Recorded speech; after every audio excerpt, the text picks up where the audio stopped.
Welcome to English Educare desk. English Educare desk पे स्वागत है। इस वीडियो में आज हम लोग जानेंगे फ्रेजल वर्ब किसको बोलते हैं, इसका डेफिनेशन देखेंगे, हिंदी इंग्लिश में अर्थ और मतलब समझेंगे और फ्रेजल वर्ब के एग्जाम्पल भी देखेंगे। और एग्जाम्पल होगा bring up, give up, make up.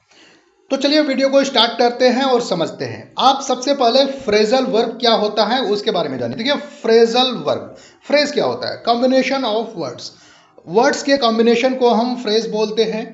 अच्छा, वर्ब अगर लगाया गया है तो वर्ब के द्वारा अगर बनाया गया कॉम्बिनेशन ऑफ वर्ड्स को हम फ्रेजल वर्ब बोलते हैं। मतलब a verb that is combined with an adverb और अ प्रीपोजिशन और sometimes both to give a new meaning. मतलब क्या हुआ? इसका मतलब ये हुआ दो या दो से ज्यादा शब्दों का समूह जो मिल करके एक नई क्रिया बनाता है।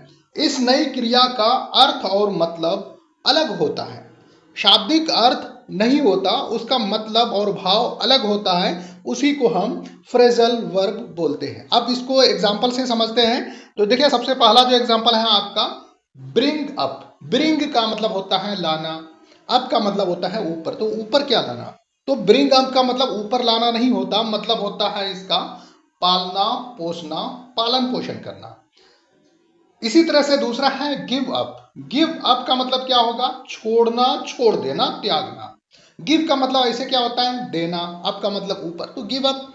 तो ये इसका मतलब नहीं है, मतलब वही है कि छोड़ देना, छोड़ना, त्यागना। इसी तरह से मेकअप, मेक का मतलब होता है बनाना, लेकिन अप लगाया गया है, फ्रेजल वर्ब बनाया गया है, इसीलिए इसका मतलब होगा पूरा करना, क्षतिपूर्ति करना। अब इसको सेंटेंसेस में यूज करके एक एक करके समझते हैं।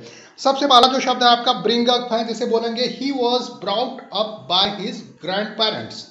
मतलब उनका पालन पोषण उनके दादा दादी के द्वारा किया गया। तो यहां देखिए ब्रिंग का थर्ड फॉर्म है brought up. Bring, brought, brought. तो ब्रॉट अप मतलब पालन पोषण किया गया, यहां पर अप लगाया गया है, इसलिए यह फ्रेजल वर्ब हुआ। इसी तरह से आपका दूसरा एग्जांपल देखिए इसमें कि I am trying to give up smoking.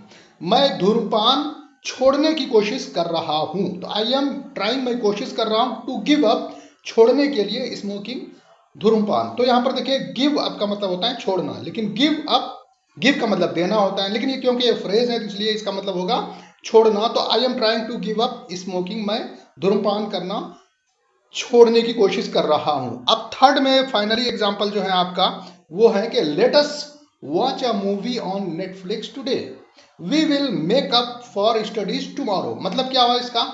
चलो आज नेटफ्लिक्स पर मूवी देखते हैं और पढ़ाई का मेकअप कल कर लेंगे। मतलब जो क्षतिपूर्ति होगी पढ़ाई की उसको हम कल कर लेंगे। तो मेकअप का मतलब क्या होता है? पूरा करना, पूर्ति करना, क्षतिपूर्ति करना। और ऐसे अगर देखें तो मेक का मतलब होता है बनाना, लेकिन मेकअप मतलब क्षतिपूर्ति करना। और मेकअप का मतलब आता है सजाना संवारना भी आता है। जैसे बोलते हैं मेकअप करना मतलब सजना संवरना, सजाना संवारना। ठीक है, तो इस नंबर से आज के लिए इतना ही। मिलते हैं नेक्स्ट वीडियो में, तब तक के लिए bye bye. Thanks for watching English Educare desk.